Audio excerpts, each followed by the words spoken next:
Bonjour. Bonjour à tous. Aujourd'hui, édition spéciale autour du quartier des 800, appelé aussi le quartier d'Émile Dubois. Mais qui était Émile Dubois? Émile Dubois fut maire durant 5 ans à Aubervilliers, plus précisément de 52 à 57. C'est en 54 qu'a commencé la construction des 800 logements sous son mandat. Le quartier a connu plusieurs évolutions depuis 54. Aujourd'hui, nous nous intéressons aux transformations futures du quartier.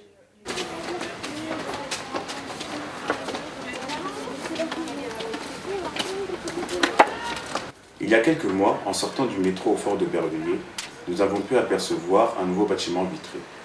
2 de nos journalistes sont allés interviewer quelques passants et un spécialiste de l'aménagement.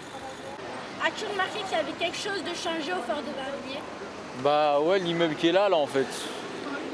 Je voudrais savoir, est-ce que vous savez à quoi il va servir? Non, je sais pas. Non, je sais pas du tout. Non, ça. Aucune idée. Non.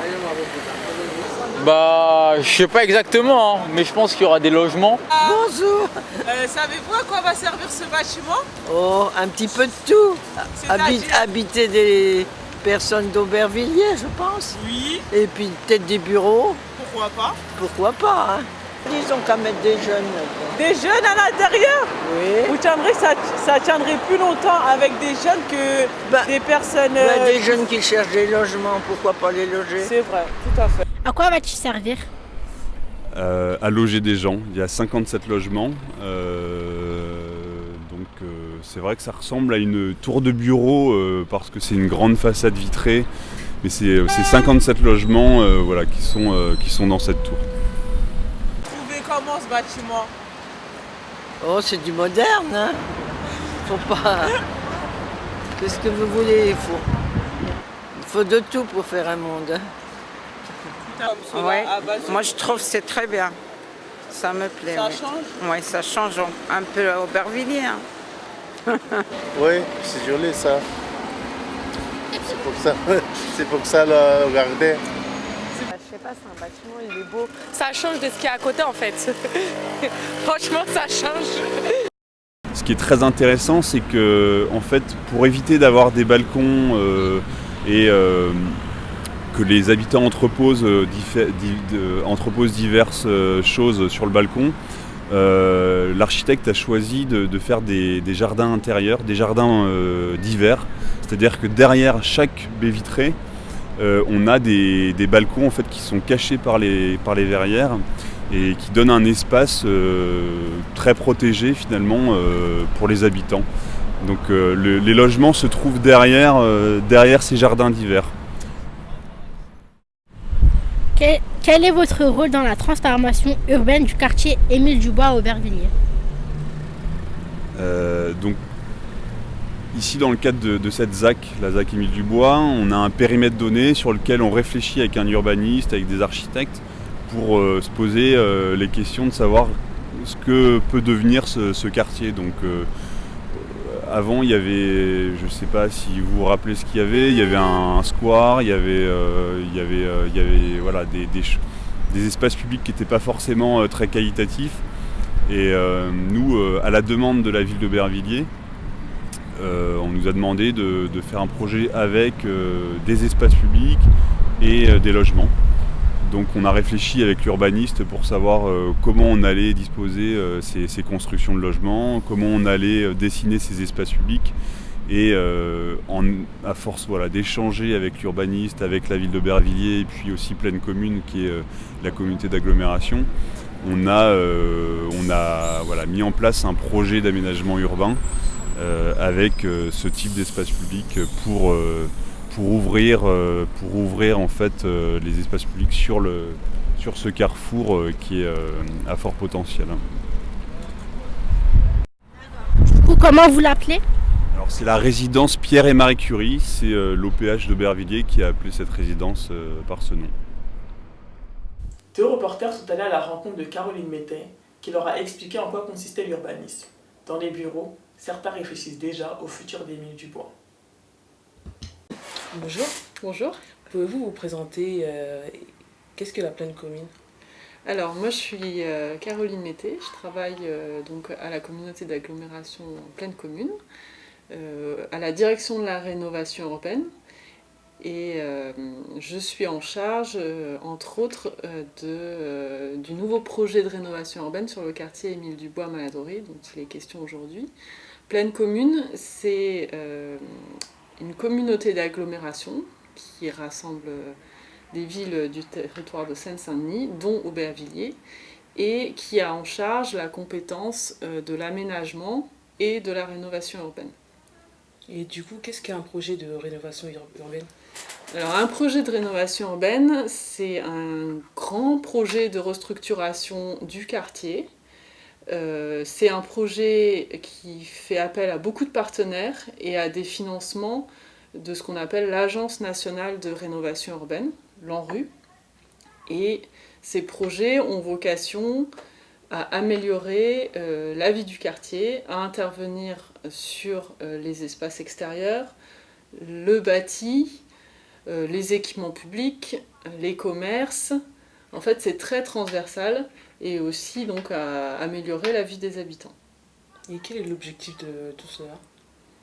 Et bien, l'objectif de ces projets-là, effectivement, c'est de rénover les quartiers, puisque ces quartiers-là ont été choisis parce que il y a une population qui a des revenus assez bas. Ça a été un des critères de choix de l'État, et aussi en raison de leur vétusté, c'est-à-dire qu'on a des bâtiments qui sont soit un peu vieux, soit en mauvais état.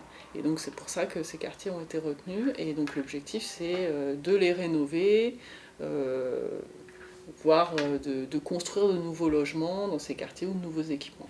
D'accord. Et on a rencontré quelques habitants d'Émile Dubois, du quartier Émile Dubois, qui se posaient la question de qu'est-ce qui va changer dans leur quartier. Par exemple, pouvez-vous nous donner des exemples? Alors, ce qui va changer dans le quartier, aujourd'hui, on ne peut pas le dire vraiment précisément, puisque en fait, le projet de rénovation urbaine, il va être composé de 2 phases, une phase d'étude et une phase où on va commencer les travaux. La phase d'étude, elle va durer à peu près jusqu'en 2018, et c'est elle qui va nous permettre de déterminer ce qu'on va vraiment changer dans le quartier, et qui va aussi nous permettre de savoir combien ça va coûter ce changement, et combien on va pouvoir avoir de subventions des différents partenaires pour mener à bien ce changement. Mais d'ores et déjà, on peut quand même dire que ce qui va changer dans le quartier, c'est les conditions d'habitat de certains habitants, voilà, puisqu'il va y avoir des rénovations sur le bâti existant, certainement une amélioration des espaces extérieurs, peut-être une requalification d'un square sur le quartier, ou d'un équipement public, pourquoi pas de l'ONJA, on n'en sait rien aujourd'hui, ou de commerce. Il peut aussi y avoir des démolitions, mais aujourd'hui on ne sait pas dire s'il y en aura et où est-ce qu'elles se situeront. Pouvez-vous nous dire combien de temps dure un projet de rénovation urbaine? Longtemps, parce que c'est une grosse machine, qu'il faut avoir beaucoup d'argent. Donc, comme je vous le disais, on va avoir une phase d'étude qui va durer, on va dire, de 2016 à 2018. Et ensuite, il y aura des travaux, mais des travaux qui pourront durer après jusqu'à 5-6 ans, 7 ans. Donc ce projet va commencer en 2017, c'est ça? Alors, il commence dès aujourd'hui, c'est-à-dire qu'on mène, durant la phase d'étude, il y a une consultation des habitants, une co-construction avec les habitants, donc on va être amené à voir avec eux ce qu'on peut faire sur ce quartier. Mais matériellement parlant, c'est-à-dire les transformations, ne se feront qu'à partir de 2018. Mais ils commencent aujourd'hui parce qu'il faut préparer toutes ces transformations et les étudier. Merci pour le temps accordé. De rien. À bientôt. À bientôt. Et pour finir, nous avons posé quelques questions aux jardiniers qui prennent soin au quotidien de notre quartier. Donc ici, c'est les serres de production. Donc c'est ici que tout est semé. On sème les graines. Donc on fait la germination. Et donc après, on les transmet dans une serre chaude entre 18 et 20 degrés.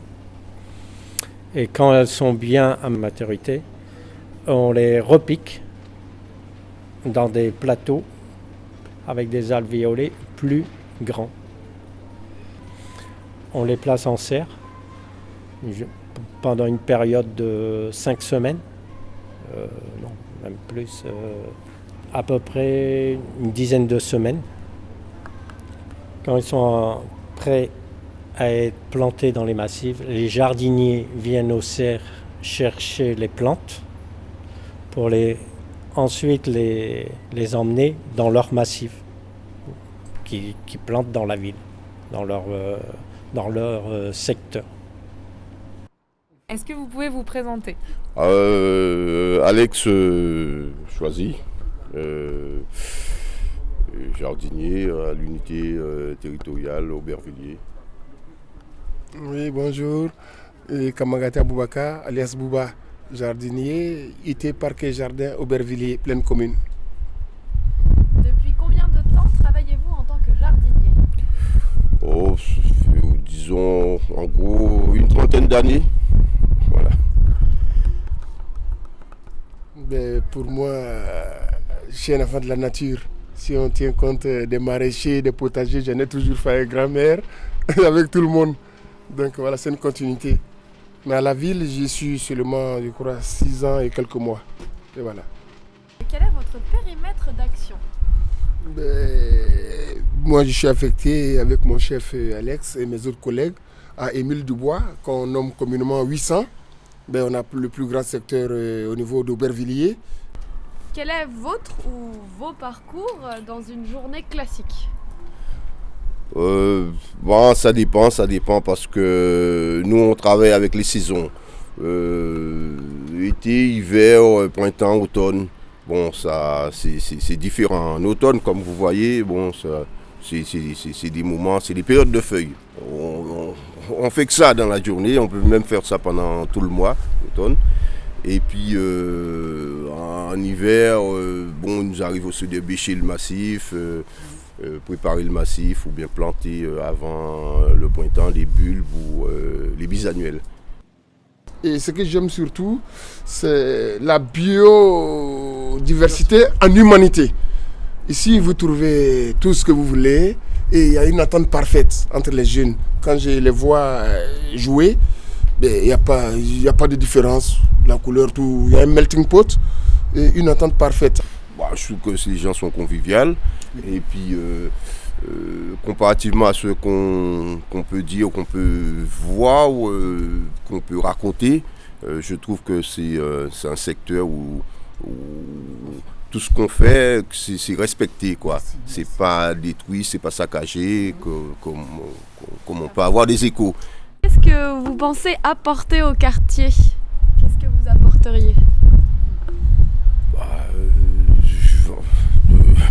On apporte un petit peu de gaieté, d'embellissement, pour que les gens se sentent bien, quoi. Même dans des endroits où on n'y pense pas, qu'on peut créer quelque chose. Je vous encourage à continuer sur la voie et votre apport est très appréciable. En ce moment, vous ne voyez pas. La graine, on la met en terre, elle va germer, elle fleurit et elle va produire, elle va donner du fruit. Donc bonne continuation à vous. Et je vous embrasse. Merci beaucoup. Merci d'avoir suivi cette édition spéciale. À la prochaine.